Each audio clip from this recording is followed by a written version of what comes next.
లో గత 10 సంవత్సరాల అధికారంలో ఉన్నటువంటి బీఆర్ఎస్ పార్టీ ఇలాంటి ఎన్నో కార్యక్రమాలకి పూనుకుందంటూ కూడా ఈరోజు కాంగ్రెస్ పార్టీ పెద్ద ఎత్తున ఆరోపణలు చేస్తున్నటువంటి అంశం. మరి ఎంక్వైరీలో ఏం తేలింది ఏంటి అనేది మనం కూలంకుశంగా చర్చిద్దాం. అందరికీ నమస్కారం అండి. గౌతమ్ ప్రసాద్ గారు, మొత్తానికైతే తెలంగాణ రాష్ట్రం ఏర్పడిన తర్వాత 2014లో అధికారంలోకి వచ్చారు. బ్రహ్మాండంగా పరిపాలన కొనసాగించారు. ఫస్ట్ 5 సంవత్సరాలు ఎవ్వరికి ఎటువంటి ఇబ్బంది లేకుండా బ్రహ్మాండంగా కొనసాగించినటువంటి వైను చూసాం. తర్వాత రెండోసారి కూడా మీరే అధికారంలో రావడం, తర్వాత మీ లోపాలని బయటపడ్డట్టుగా చాలామంది మాట్లాడుతూ ఉన్నారు. ఫస్ట్ ఉన్నటువంటి ఇది రెండోసారి ఆ పార్టీ యొక్క డొల్లతనం, వాళ్ళ యొక్క అవినీతి భయపడ్డది, అందుకనే కాంగ్రెస్ పార్టీకి అవకాశం ఇచ్చారు ప్రజలంటూ కూడా మాట్లాడారు. ఏదైతే రేవంత్ రెడ్డిని టార్గెట్ చేశారో, ఏదైతే ఓటుకు నోటు కేసులో అప్పటి నుంచి కూడా ఫోన్ ట్యాపింగ్లు అవుతున్నాయి. చాలామంది సంబంధించినటువంటి సినిమా ప్రముఖులు కావచ్చు, వ్యాపారవేత్తలు కావచ్చు, ఉద్యోగులు కావచ్చు, అదేవిధంగా ఆఖరికి బీఆర్ఎస్ పార్టీలో ఉన్నటువంటి హరీష్ రావు కూడా ఫోన్ కూడా ట్యాపింగ్ అయిందంటూ కూడా ఆయన బయట సమాచారం ఇవ్వడం జరిగింది. సో ఏంటి అసలు ఫోన్ ట్యాపింగ్ విషయంలో ఏం జరుగుతుంది? ఎందుకంటే ప్రభాకర్ రావు గారు ఇన్నాళ్ళు 14 నెలలు అమెరికాలో ఉండి స్థిరపడి అక్కడ దీనికి భయపడే రాలేదు. సో మొత్తానికైతే ఏదైతే ఇంటెలిజెన్స్కు సంబంధించినటువంటి ఈ చీఫ్ ఎవరైతే ప్రభాకర్ రావు ఉన్నారో ఆయనకి హైదరాబాద్కు తీసుకొచ్చి ఈరోజు ఎంక్వైరీ చేయించడం జరుగుతుంది. సో ఏంటంటే మీరు ఏమనుకుంటారంటే ఇందులో కేసీఆర్ గారికి కానీ కేటీఆర్కి కానీ ఎటువంటి సంబంధం లేదని మీరు అనుకుంటున్నారు? ఏ రకంగా మీ అభిప్రాయం ఏంటి అసలు? అందరికీ నమస్కారం సార్. అంటే ఈరోజు మీడియా కథనాలు కానీ, కాంగ్రెస్ పార్టీ చేస్తున్న పెద్ద ఎత్తున దుమారం కానీ, ఆరోపణలు కానీ ఏవైతే చేస్తుందో అవన్నీ వాళ్ళు పునఃపరిశీలన చేసుకోవాలనేదే మేము చెప్తున్నాం. ఎందుకంటే దీంట్లో ఎవరు ట్యాపింగ్ చేశారు, ఎందుకు చేశారు, నిజంగా చేశారా లేదా అనే విషయాల్ని ఇప్పటికీ బయటకు రాకుండానే, అంటే అధికారికంగా ఎటువంటి బయటకు రాకుండానే ఇక మొత్తం అట్లా జరిగింది, ఇట్లా జరిగింది, చాలా జరిగింది, వాళ్ళని ట్యాప్ చేశారు, వీళ్ళని ట్యాప్ చేశారు, అట్లా చేశారు, ఇట్లా చేశారు అని చెప్పేసి ఇష్టం వచ్చినట్టు ప్రచారం చేయించారు. అది వాళ్ళకున్న మీడియా బలం ద్వారా బయట విషయాలన్నింటినీ కూడా ఈరోజు చెప్తున్న పరిస్థితి కనబడతా ఉంది. నేనేమంటున్నానంటే నిజంగా ట్యాపింగ్ జరిగితే ఎవరి ద్వారా జరిగింది, ఎక్కడ జరిగింది అని చెప్పేసి కూడా మనం తెలుసుకోవాల్సిన అవసరం ఉంది. ఎక్కడ జరిగింది అనే దానికి ఇప్పుడు మీరు అంటున్నది ప్రభాకర్ రావు గారు. ప్రభాకర్ రావు గారు ఎవరు? Special intelligence department. సో రాష్ట్రానికి సంబంధించిన విషయాలు కానీ, లేదా రాష్ట్ర భద్రతకు కానీ, ప్రజల భద్రతకు కానీ, లేకపోతే ఇంకో అంశాలకు సంబంధించిన విషయాలు కానీ వాళ్ళు దాన్ని అంటే ట్యాపింగ్ చేసే విషయం కాదు. భద్రతా విషయంలో ఒక నిఘా ఉండడం అనేది జరుగుతుంది. ఆ జరిగే దాన్ని పట్టుకొని అంటే ప్రభాకర్ రావు గారు అందుకే భయపడిపోయారు, అందుకనే రాలేదు, అందుకనే పారిపోయారు, అట్లా చేశారు, ఇట్లా చేశారు అని చెప్పేసి మాట్లాడితే ఇంకా దానికి ఏం అర్థం ఉంటుంది అని చెప్పేసి మేము కేసీఆర్ గారి ఆదేశాల మేరకు ఆయన ఈ కార్యక్రమాలు పూనుకున్నారంటూ కూడా మాట్లాడుతున్నారు. అందుకే ఇన్నాళ్ళు తప్పించుకు తిరిగారు. ఇప్పుడు ఎందుకంటే ఒకవేళ ఆయన ఎంక్వైరీ పిలిస్తే వీళ్ళందరి పేర్లు చెప్పాల్సి వస్తుంది, తర్వాత తనకేం థ్రెట్ ఉంటుంది అనే ఉద్దేశంతో కూడా ఇలాంటి రకరకాల ఆరోపణలు వచ్చాయి కదా. రవి గారు, ఎవరి పేరు ఎవరు చెప్తారు? అసలు అక్కడ ఏం జరిగింది? అది జరగడానికి అవకాశం ఉందా? అసలు ఒక ముఖ్యమంత్రి హోదాలో ఒక ఫోన్ని ట్యాప్ చెయ్యమని కానీ చెయ్యొద్దని కానీ తను డిసైడ్ చేయరు. తను ఏంటంటే భద్రతా రీత్యా ఇంటెలిజెన్స్ రిపోర్టే ఆటోమేటిక్గా ముఖ్యమంత్రి గారి దగ్గరికి వెళ్తుంది. వాళ్ళు తీసుకున్న రిపోర్టు అది రాష్ట్ర వ్యాప్తంగా కావచ్చు, వ్యక్తుల పట్ల కావచ్చు, లేకపోతే ఇంకోటి కావచ్చు, ఆటోమేటిక్గా అది ఆ ప్లేస్లో కేసీఆర్ గారు ఉండడం కాదు, ఆ ప్లేస్లో ఎవరున్నా తప్పనిసరిగా వెళ్తుంది. అంటే ఈరోజు ఎటువంటి సమాచారం లేకుండానే పరిపాలన కొనసాగుతుందా?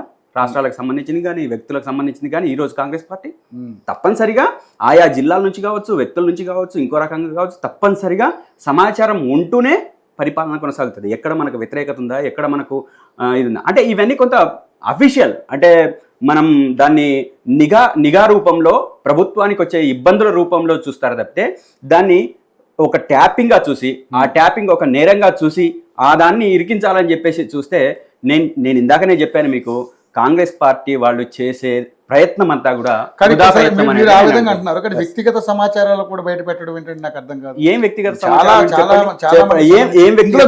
మీరు హరీష్ రావు గారి విషయం కూడా చెప్పారు. హరీష్ రావు గారు బయటకు వచ్చి చెప్పారా మీకు? రవి గారికి కానీ లేకపోతే కాంగ్రెస్ పార్టీ వాళ్ళు వస్తాయండి. మీడియా వాళ్ళు చాలా రూపాయలు ఎవరెవరికి ఇస్తున్న అంశాలు కూడా, ఎందుకంటే హరీష్ రావు మీద కూడా నమ్మకం లేకుండా కేసీఆర్ గారు ట్యాపింగ్ చేయించారని కూడా వార్తలు వచ్చినాయి. నేను చెప్పేది వినండి. హరీష్ రావు గారు వచ్చి బయటకు వచ్చి మీడియా ముందు కూర్చొని నా ఫోన్ ట్యాప్ చేశారు అని చెప్పేసి ఏమైనా చెప్పారా? మరి చాలా ఊహాగానాలు ఉంటాయి. ఊహాగానాలని పట్టుకొని ఇష్టం వచ్చినట్టు మాట్లాడడానికి అవకాశం ఉంటుందా? అంటే ఊహాజనితంగా మాట్లాడే మాటలు వేరు, ఎవిడెన్స్ తో మాట్లాడే మాటలు వేరు. మీరు చూడండి, సంబంధం చెప్పండి. మరి అలాంటప్పుడు మరి కేసీఆర్ గారు మరి ఏదైతే రేవంత్ రెడ్డి గారిని ఓటు నోటు కేసులో రేపొద్దున సంచలనమైనటువంటి వార్త ఒకటి మీకు చెప్పబోతున్నట్టు ముందు ఎందుకు ఇండికేషన్ ఇచ్చారు కేసీఆర్ గారు? అంటే అది చెప్పిన తర్వాత తెల్లారి ఈ బ్లాస్ట్ అయింది. అది అంటే ప్రభుత్వానికి పడగొట్టే ఒక అంశము తన నోటీసు రాకుండా పోతుందా? ప్రభుత్వాన్ని పడగొట్టే విషయం, ఒక ఎమ్మెల్సీని కొనే విషయము, ఇంతకన్నా నిర్లజ్జకరమైన మాటలు కాంగ్రెస్ పార్టీ ఇంకోటి ఉండవండి. ఒక ఎమ్మెల్సీని కొనే విషయం కూడా నిఘా చూసుకోవాల్సిన బాధ్యత ప్రభుత్వానికి కాదు. ఒక ముఖ్యమంత్రి నేను చెప్తున్నా 11 కాదు 1100 పెడతాం. అది ఏ ప్రభుత్వం అయినా, అంటే మా ప్రభుత్వమే కాదు, ప్రభుత్వాన్ని పడగొట్టే ప్రయత్నం ఎవరైనా చేస్తే కాంగ్రెస్ పార్టీ ఊరుకుంటారు. అది ఎలా బయటపడ్డ? ఫోన్ ట్యాపింగ్ వల్ల బయటపడ్డారు. ఫోన్ ట్యాపింగ్ వల్ల నేను చెప్తున్నా కదా, ప్రభుత్వాన్ని పడగొట్టే ఆలోచన ఉన్నప్పుడు నిఘా వర్గాలు దాని ఇచ్చేయ. ఇప్పుడు మొన్న కాశ్మీర్ దాడి జరిగింది, భద్రతా వైఫల్యం అని ఎందుకంటున్నారు? సరి అయిన నిఘా లేకనే భద్రతా వైఫల్యం వచ్చింది కదా. సో ప్రభుత్వానికి థ్రెట్ అయ్యే అంశాలు ఏవైతే ఉంటాయో దాన్ని తప్పనిసరిగా ప్రభుత్వం దృష్టికి ఇంటెలిజెన్స్ వ్యవస్థ తీసుకొస్తుంది. తీసుకురావడం కోసమే అది స్పెషల్ ఇన్వెస్టిగేషన్ ఉంటుంది, ఆ ఇంటెలిజెన్స్ వ్యవస్థ ఉంటుంది.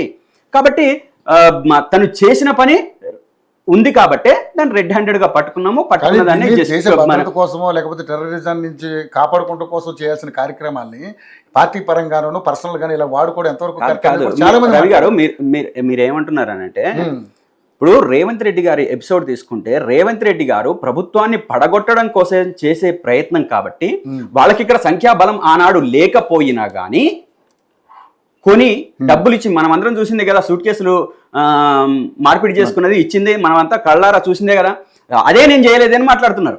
రెడ్ హ్యాండెడ్ గా దొరికిన నేను కాదు ఇంకోటి అని చెప్పి మార్పింగ్ అని రకరకాలుగా మాట్లాడినారు. సరే, అది కోర్టు తేలుస్తుంది వాస్తవ విషయాలు ఏ విధంగా జరిగింది అనేది. కానీ అంటే రెడ్ హ్యాండెడ్ గా మన కళ్ళ ముందు కనబడే విషయాలే మన ముందు కనబడుతుంటే కాదు అని చెప్పేసి మాట్లాడితే, దానికోసం ప్రభుత్వం నడుస్తున్న సందర్భంలో, దాన్ని నడిపే సందర్భంలో ఈ ప్రయత్నం తొలి ప్రయత్నమే కాదు, ఈ ప్రయత్నం ఇంకా కొనసాగుతుందని చెప్పేసి అనుకుని ఉండొచ్చు ప్రభుత్వం. ఆ రోజు అనుకొని ఉండవచ్చు.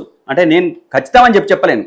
అంటే ప్రభుత్వాన్ని పడగొట్టే విధంగా ఎవరు ఏ చర్య చేసినా, అది గౌతమ్ ప్రసాద్ చేసినా, రవి గారు చేసినా, లేకపోతే XY పర్సన్ ఎవరు చేసినా లోపల తీసుకుపోయి లోపల వేయాల్సిందే, ఖచ్చితంగా వేయాల్సిందే. కానీ దానికి విరుద్ధంగా ఫలానా వాళ్ళు ఏదో కేసీఆర్ గారి లోపలికి పోతారు, లేకపోతే ప్రభాకర్ రావు గారు లోపలికి పోతారు. యాజ్ పర్ నామ్స్ ప్రకారం ఏదైనా ఉంటుంది, నామ్స్కు విరుద్ధంగా ఉండదు. ఇప్పుడు కాళేశ్వరం ప్రాజెక్ట్ ఉంది, కాళేశ్వరం ప్రాజెక్టు మీద కూడా ఎంత దరిద్రమైన ప్రచారం చేయాలో అంత దరిద్రమైన ప్రచారం చేస్తూ ఉన్నారు, ఇంకా చేస్తారు కూడా. అంటే వీళ్ళకు అకేషనల్ గా మీరు ఎలా అంటారు సార్? ఎందుకంటే దాంట్లో ఇప్పుడు నేషనల్ డ్యామ్ సేఫ్టీ అథారిటీ వాళ్ళే దాని గురించి అక్కడ లోపాలు జరిగినని చెప్పినప్పుడు మీరు ఎలాగా దాన్ని దరిద్రం అని అంటారు? నేను చెప్తున్నాను, కాళేశ్వరం ప్రాజెక్టు కడుతున్న సందర్భంలో దాదాపు ఇప్పుడు మేడిగడ్డ దగ్గర ఉన్న పిల్లర్స్ దాదాపు 85 పిల్లర్స్ అనుకుంటాను. 85 పిల్లర్స్ లో ఒక 2 పిల్లర్స్ కుంగినాయి. ఈ నిర్మాణం చేసేటప్పుడు కూడా, బ్యారేజ్ కట్టేటప్పుడు కూడా ఏ బ్లాక్ ఆ బ్లాక్ విడిగా కడతారు. ఏది ఒక బ్లాక్ ఏదైనా జరిగినా దాన్ని మళ్ళా తీసి ఈజీగా పెట్టే విధంగా. ఇప్పుడు మనం వంతెనలు కడుతున్నారు కదా, పూర్వకాలంలో ఎట్లా ఉండేది అంటే ఇక్కడ నుంచి అక్కడికి ఒకే రకంగా వేసేసేవాళ్ళు. అంటే ఒక పిల్లర్ కు దెబ్బ తగిలినా మొత్తం పిల్లర్స్ అన్నీ పాడైపోయేది. కానీ ఇప్పుడు అట్లా కాదు. ఇప్పుడు కొత్త నిర్మాణం ఏంటంటే ఇంజనీరింగ్ వ్యవస్థ, ఏ విభాగానికి ఆ విభాగం వేరుగా చేసుకోవచ్చు, తీసేసుకొని మళ్ళీ అక్కడ మనం కొత్తగా కన్స్ట్రక్షన్ చేయడానికి అవకాశం ఉంది సేమ్ అట్లానే. కాబట్టి అటువంటి వ్యవస్థ ఉంది అక్కడ. అడ్వాన్స్డ్గా ఆలోచన చేసి అట్లా పెట్టారు. ఆ 2 పిల్లర్లని మనం పక్కన పెట్టేసి తీసేసి దాన్ని సరి చేసుకొని పోవాలని చెప్పేసి NDSA చెప్పింది అప్పుడే. దాన్ని సరి చేసుకొని మనం కార్యక్రమాలు మొదలు పెట్టాలని చెప్పేసి. సరే, దానికి ఉన్న స్ట్రాటజీ, దానికి ఉన్న ద్వంద్వ వైఖరి దానికి ఉంది, అది వేరే అది మాట్లాడదాం.